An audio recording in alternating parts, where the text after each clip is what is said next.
आप जब दुनिया से चले जाएंगे तो और अम्बिया आएंगे, और सबसे आखिरी में मेरा महबूब आएगा। सबसे आखिर में मेरा महबूब आएगा, उसका नाम ज़मीन पे मोहम्मद होगा, आसमानों में अहमद होगा। उसे एक उम्मत अता करूँगा और उसको माह शाबान अता करूँगा, और माह शाबान में उनको एक रात लैलतुल बरात अता करूँगा, जो उस रात में पूरी रात इबादत करेंगे, इससे ज़्यादा सवाब उनको अता करूँगा। इस सदियों में जो सवाब कमा रहा है उससे ज़्यादा सवाब उनको दूंगा तो शब बरात में इबादत करें। कितने खुश नसीब हो। लेकिन अभी से प्लान सेट होगा बहुत सारे लोगों का कि रात में करना क्या है। कुछ लोगों ने वो नहा धो के सुरमा इत्र लगा कर कपड़े पहन के बाइक लेकर के घूमना ही होगा बस। कुछ लोगों ने पैदल घूमना होगा, कुछ कब्रिस्तान जाएंगे फिर वापस घूमते फिरते आएंगे और आकर के सो जाएंगे, फजर भी नहीं पड़े, है ना, यही होगा। कुछ का हाल होगा कि वो कोई टिकिया खा रहा होगा, कोई कबाब खा रहा होगा, कोई कलेजी, कोई खीरी खा रहा होगा। ये सब हो रहा है, हंसने की बात नहीं है। अब थोड़ी देर गौर कीजिए कि एक ऐसी रात अल्लाह हमें दे रहा है कि अगर उसमें आप पूरी रात इबादत कर लें तो वो पत्थर में रह करके 100 सदियों के अंदर, कई 100 साल में उसने जो इबादत की है, अल्लाह उसकी इबादत के सवाब से बढ़कर हमें इबादत का सवाब दे। आप बताएं क्या क्या ये रात ज़ाय करने की रात? इबादत का मतलब सिर्फ ये नहीं है कि आप नमाज ही पढ़ें, नमाज पढ़िए, तिलावत कीजिए, दुरूद शरीफ पढ़िए, नहीं कुछ आता, हमें नहीं कुछ आता, सबसे बड़ी चीज़ आपको आती है कलमा तैयबा, अफजलुल ज़िक्र, अल्लाह के अज़कार में से सबसे बड़ा कोई जिक्र है तो ला इलाहा इल्लल्लाहु मुहम्मदुर रसूलुल्लाह सल्लल्लाहु अलैहि वसल्लम। इसको पढ़िए, इसको पढ़िए।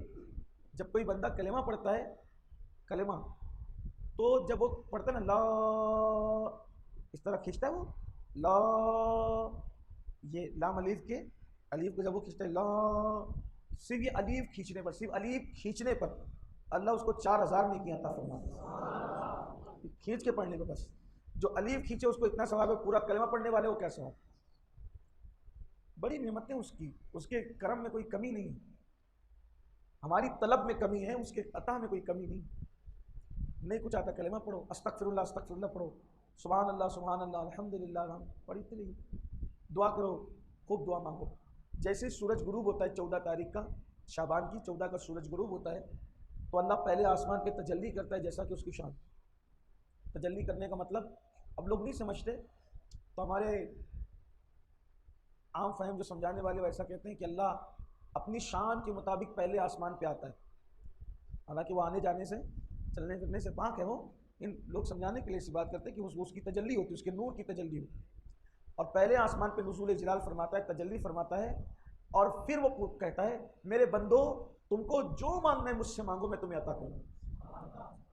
गुरूब आफ्ताब से लेकर फजर तक वो यही कहता रहता है कि मुझसे मांगो, क्या मांगते हो मैं तुम्हें दूंगा।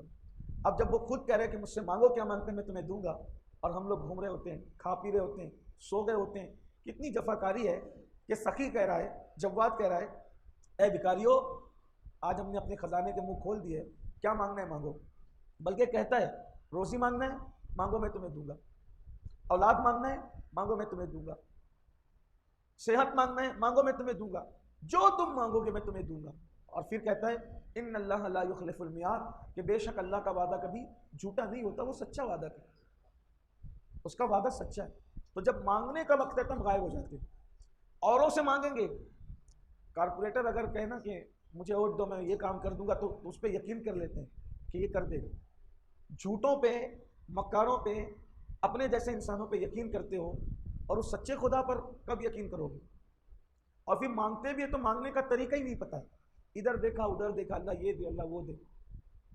आप मुझे बताओ, इस तरह से बेतवज्जोही से अगर बच्चा अपनी माँ से मांगे तो माँ भी नहीं देती, माँ भी लाइट लेती है, हल्के में लेती है। बच्चा अगर माँ को बोले ना उधर देख के कि अम्मी मुझे गाड़ी दिला दो, अम्मी मुझे स्कूल का बस्ता दिला दो, तो माँ भी हल्के में ले। जब तक के बच्चा खेलता होता है, मैं आज आपको एक मांगने का तरीका जो हमारे बुजुर्गों ने बताया वो आपको बताऊं, आपको समझ में आएगी मेरी बात। जब तक बच्चा खेलता होता है, माँ कहती है कि चलो अभी मुन्ना खेल रहा है, कपड़े धुल लूँ, अभी चाय बना लूँ, शौहर के लिए खाना तैयार कर लूँ, है ना। फिर वो थोड़ा सा आए टाए करके रोता है, तो भी सोचती है कि चलो ज़रा जल्दी जल्दी मसाला पीस लूँ। लेकिन जब एकदम जान तोड़ के रोना शुरू करता है, तो जो अभी बच्चे को बेतवज्जोही के साथ छोड़ करके झूले में डाल के बिस्तर में डाल के कपड़े धो रही थी, बर्तन धुल रही थी, खाना पका रही थी, लेकिन जब बिल्कुल जान तोड़ करके रोता है बच्चा, पूरा घर गूंज जाता है रोने से, तो तवे की रोटी जलती हुई छोड़ के भागते आती है और उठा के सीने से लगाती है, दूध पिलाती है। बोलो ये 24 घंटे का आपको रोजाना तजुर्बा होता है कि नहीं होता है?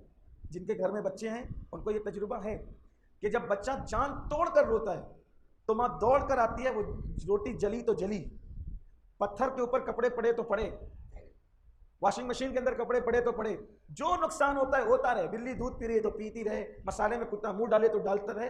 बच्चे ने जब जान तोड़ के रोया, माँ भागते हुए आई और सीने से लगाया। तो पता चला माँ का सीना मिलता कब है? जब तक कि बच्चा गिड़गिड़ाता नहीं है। अरे नादान, जब तक बच्चा ना गिड़गिड़ाए उसको माँ का दूध नसीब नहीं होता, तो जब तक बंदा ना गिड़गिड़ाए उसको अल्लाह की रहमत कैसे नसीब हो सकती? अगर अल्लाह से कुछ लेना है और गिड़गिड़ाओ, और जम के गिड़गिड़ाओ, रो, रोने जैसी, रोना नहीं आता तो रोने जैसी सूरत बन। जिनको अल्लाह की मोहब्बत में रोना आता है वो खुश नसीब है, और जिनको अल्लाह की मोहब्बत में रोना नहीं आता फिर उनको अपनी किस्मत पे रोना चाहिए कि कहीं अल्लाह ने मेरा ईमान तो नहीं छीन लिया। सच कहना, फिल्मों के अंदर हीरो हीरोइन की जुदाई के मनाजिर देख के लोग रोते हैं, क्या कभी अल्लाह के लिए भी रोते? मोटे मोटे आंसू बहे कभी? फिल्में देखकर रोए, गजल सुन के रोए, गाना सुन के रोए,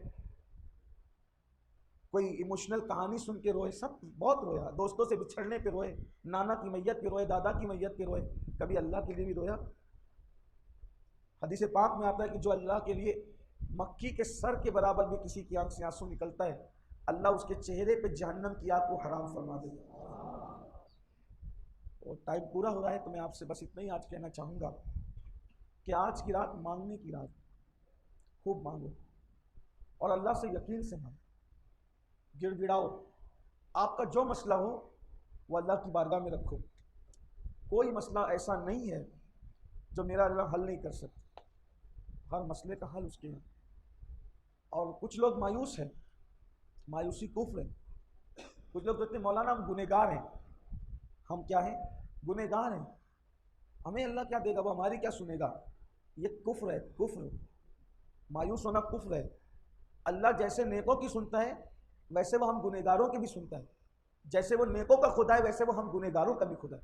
बल्कि आपको बता दूं, आज की रात इस जुमले को याद रख के दुआ करना कि जब नेक पुकारता है ना या अल्लाह, तो एक मरतबा कहता है लब्बैक या अब्दी, और जब गुनहगार पुकारता है या अल्लाह तो 3 मरतबा जवाब देता है लब्बैक या अब्दी, लब्बैक या अब्दी, लब्बैक या अब्दी। तो फरिश्ते कहते हैं मौला नेक ने पुकारा तो 1 बार जवाब दिया और पापी ने पुकारा तो 3 बार जवाब दिया। तो कहता है जब नेक पुकारता है तो उसको कहीं ना कहीं अपनी नेकियों पे भरोसा होता है, लेकिन जब पापी पुकारता है तो उसको सिर्फ मुझ पर भरोसा होता है।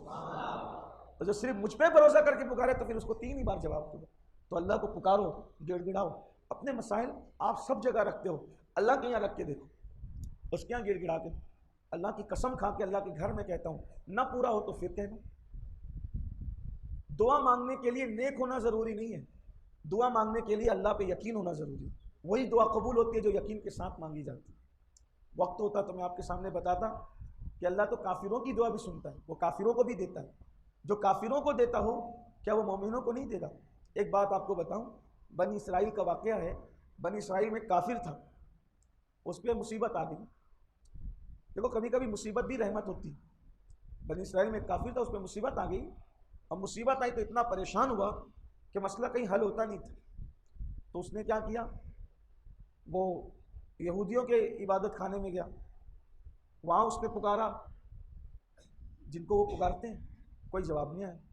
ईसाइयों के इबादत खाने में गया, वहाँ पुकारा, कोई जवाब नहीं आया। मुशरिकों के बुत खाने में गया, वहाँ पुकारा, कोई जवाब नहीं आया।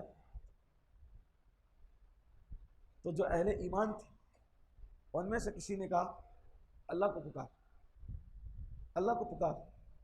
अल्लाह कहाँ है? खुद ही पता बताता है, नहनु अक़रबु इलैहि मिन हब्बिल वरीद, मैं तुम्हारी शय रग से ज़्यादा करीब हूँ।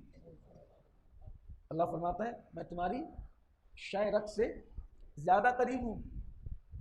अल्लाह को पुकार। अल्लाह को पुकारने कहाँ जाओ? कहाँ जहाँ है वहीं से पुकार। यहूदियों की इबादत खाने में जाके उनको पुकारा, वहाँ से किसी को पुकारा, ईसाइयों के यहाँ से किसी को पुकारा, मुशरिकों के यहाँ से पुकारा, अब अहले ईमान ने कहा, ईमान वालों ने कहा कि जहाँ है वहीं से अल्लाह को पुकार। उसने अल्लाह को पुकारा, उसको जवाब आया, लब्बैक या अब्द, मेरे बंदे में हाजिर हूँ। फरिश्तों ने कहा, अल्लाह, ये मुशरिक, बुत परस्त, यहूदियों के खुदाओं को पूजने वाला, ईसाइयों के खुदाओं को पूजने वाला, अब ये एक बार इसने इतने दिनों से बगावत की और एक बार आकर के क्या कहता है, या अल्लाह, और तू उसको जवाब देता है। तो अल्लाह फरिश्तों से कहता है, मेरे फरिश्तों, अगर मैं भी जवाब न देता तो झूठे खुदाओं में और सच्चे खुदा में फ़र्क क्या रह जाता है।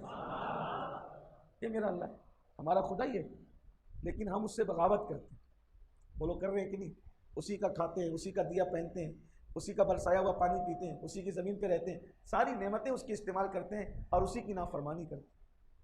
वो जिन जिन चीज़ों से मना करता है वही करते हैं, जिसका हुक्म देता है वो नहीं करते। देखो, कारखाना में जाने के लिए वक्त, साइजिमा में जाने के लिए वक्त, समधी के यहाँ जाने के लिए वक्त, सालियों के यहाँ जाने के लिए वक्त, बेटों के यहाँ जाने के लिए वक्त, सब के यहाँ, दोस्तों के पास जाने के लिए वक्त, मस्जिद में आने के लिए वक्त नहीं। सब के लिए वक्त है, रब के लिए वक्त नहीं। अल्लाह के बंदो, क्या कर रहे हो? एक दिन मौत है, दुनिया से जाना है, कुछ कीजिए। आखिरी में अर्ज़ करता हूँ, शब बारात में क्या मांगे? शब बारात बहुत कुछ मांगने की रात है आज। सबसे बड़ी चीज़ क्या है जो मांगना चाहिए? अल्लाह फरमाता है, वक़ुल रब्बिग़फिर वरहम वअंत खैरुर राहिमीन। ऐ महबूब, जब आप कुछ मांगे, क्या मांगे? रब्बिग़फिर, अल्लाह से कहें, अल्लाह मेरी मग़फ़िरत कर। अल्लाह से क्या मांगो? पहले नंबर पे मग़फ़िरत मांगो। जिसको मग़फ़िरत मिल गई उसको सब कुछ मिल गया। और हम यही नहीं मांगते। बेटा दे, बेटा मिला तो फिर पोता दे, पोता मिला तो फिर रिश्ता दे, एक कारखाना तो दूसरा दे, एक साइजिंग तो दूसरी, एक खेत तो दूसरा, एक एकड़ है तो 4 कर दे। सब मांगते हैं और बोलो सब यही रहेगा, बेटे भी पोते भी सब यही रहेगा। कामयाबी किस पे है? वहाँ मग़फ़िरत की नहीं। जिसकी मग़फ़िरत हो गई उसका बेड़ा पार है, और मग़फ़िरत ना हुई तो नबी का बेटा भी होगा तो जहन्नम में जाए, नबी की बीवी भी होगी तो जहन्नम में जाए, नबी का चचा भी होगा तो जहन्नम में जाए। इब्राहीम अलैहिस्सलाम का चचा था आज़र, जहन्नम में जाएगा, मग़फ़िरत नहीं।